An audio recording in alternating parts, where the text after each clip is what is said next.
मध्य प्रदेश और राजस्थान में cough syrup से जुड़ी मौतों का आंकड़ा रुकने का नाम नहीं ले रहा।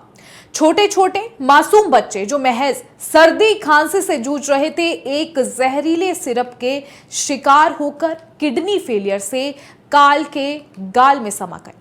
आधिकारिक आंकड़ों के मुताबिक मध्य प्रदेश में ही 19 से अधिक बच्चे शिकार हो चुके हैं, जबकि राजस्थान के सीकर और भरतपुर में कम से कम 2 से 4 मौतें दर्ज हैं। कुल मिलाकर 20 से ज्यादा मासूमों की जान जा चुकी है और दर्जनों बच्चे अस्पतालों में जिंदगी और मौत की जंग लड़ रहे हैं। ये बच्चे 5 साल से कम उम्र के थे, जिन्हें सरकारी योजनाओं के तहत मुफ्त दवाएं दी गई। लेकिन सवाल यह है कि आखिर इन मौतों का जिम्मेदार कौन है?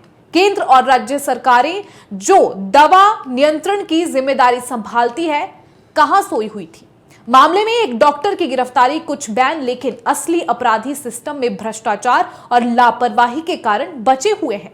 ये कांड 2022 के गाम्बिया और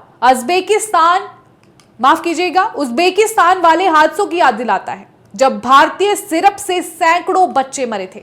फिर भी मोदी सरकार की आयुष्मान भारत जैसी योजनाएं कागजों पर ही सिमटी रही और अब ये मौतें साबित कर रही हैं कि स्वास्थ्य विभाग की नींद कितनी गहरी है। आपको बता दें कि यह सिलसिला अगस्त 2025 के अंत से शुरू हुआ। मध्य प्रदेश के छिंदवाड़ा जिले के परासिया ब्लॉक में 24 अगस्त को पहला संदिग्ध केस आया। बच्चे सर्दी खांसी और हल्के बुखार से पीड़ित थे। स्थानीय सरकारी डॉक्टर ने कोल्ड्रेव सिरप लिख दिया, जो तमिलनाडु की श्रीसन फार्मास्यूटिकल द्वारा बनाया गया था। सितंबर की शुरुआत में पहली मौत हुई। 4 साल का शिवम राठौर सिरप पीने के बाद पेट दर्द, उल्टी और किडनी फेलियर से मर गया। फिर आंकड़े बढ़े। 7 सितंबर तक 6 मौतें, अक्टूबर तक 20 से अधिक मौतें सामने आ चुकी है। लैब टेस्ट ने खुलासा किया कि सिरप में 48.6% डाई इथाइलिन इलाइकॉल यानी डीईजी था, जो WHO और भारतीय मानकों के 0.1% से कहीं ज्यादा है। मामले में डॉक्टरों की लापरवाही भी सामने आई। छिंदवाड़ा के डॉक्टर प्रवीण सोनी को गिरफ्तार किया गया, जिन्होंने कई बच्चों को जहरीला सिरप लिखा। मध्य प्रदेश सरकार ने उन्हें निलंबित कर जो है जबलपुर स्वास्थ्य विभाग से जोड़ा। लेकिन सिर्फ एक डॉक्टर को यह सजा क्यों? पूरा सिस्टम दोषी है।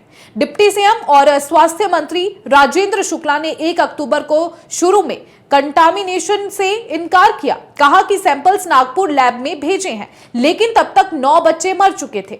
ये लापरवाही नहीं, अपराध है। राजस्थान में ड्रग कंट्रोलर राजाराम शर्मा को सस्पेंड किया गया, लेकिन मुख्यमंत्री भजन लाल शर्मा की मुफ्त दवा योजना में खरीद प्रक्रिया पर क्यों चुप्पी रही? 10,000 से ज्यादा सैंपल टेस्ट हुए, फिर भी सब स्टैंडर्ड दवाएं बाजार में घूमती रही। केंद्र सरकार ने 3 अक्टूबर को एडवाइजरी जारी की, 2 साल से कम बच्चों को कफ सिरप ना दे। National centre for disease control यानी NCDC की टीम ने सैंपल्स लिए, लेकिन रिपोर्ट्स में डीईजी की मौजूदगी के बावजूद शुरुआती क्लीन चिट ने संदेह बढ़ाया। यह सब साबित करता है कि सरकारें मौतों को छुपाने की कोशिश करती है, ताकि हेल्थ फॉर ऑल का झूठा प्रचार बरकरार रहे।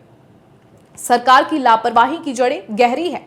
आयुष्मान भारत और जन औषधि केंद्र जैसी योजनाएं कागजों पर चमकती है, लेकिन जमीनी स्तर पर दवा सप्लाई चेन भ्रष्टाचार से सनी है। CDSCO के पास पर्याप्त लैब्स नहीं, ना ही रियल टाइमिंग मॉनिटरिंग है। 2022 के इंटरनेशनल कांड के बाद भी कोई सख्त कानून नहीं बना। मध्य प्रदेश के सीएम मोहन यादव ने बैन का ऐलान किया, लेकिन परिवारों को मुआवजा देने में देरी। एक मां ने कहा कि हम पैसा नहीं चाहते, ना न्याय चाहते हैं। राजस्थान में भी जांच का आदेश, लेकिन अधिकारी गायब। आपको बता दें कि चेतावनी सिग्नल्स अगस्त से आ रहे थे। पहली मौत के बाद भी सैंपल्स लैब नहीं भेजे गए। ये सिस्टमैटिक फेलियर है, जहां निजी कंपनियां लॉबिंग से लाइसेंस लेती है और सरकारी डॉक्टर बिना चेक के दवाएं बांटते हैं। अब समय है सख्त कार्रवाई का। सिर्फ बैन और सस्पेंशन काफी नहीं है। निर्माताओं पर IPC 304 यानी हत्या के तहत मुकदमा, अधिकारियों पर भ्रष्टाचार के चार्ज और CDSCO का पुनर्गठन जरूरी है। केंद्र को नेशनल ड्रग सेफ्टी अथॉरिटी बनानी चाहिए, जो AI से दवाओं की ट्रैकिंग करे। लेकिन मोदी सरकार की प्राथमिकताएं कहीं और है, चुनावी वादों में। ये मौतें चेतावनी है। अगर जिम्मेदारी नहीं ली गई तो और मासूम शिकार होंगे। परिवार रो रहे हैं, लेकिन सरकारें आंकड़ों में उलझी है। अब सवाल एक ही है, आखिर कब तक इस तरह की लापरवाही का अंत होगा?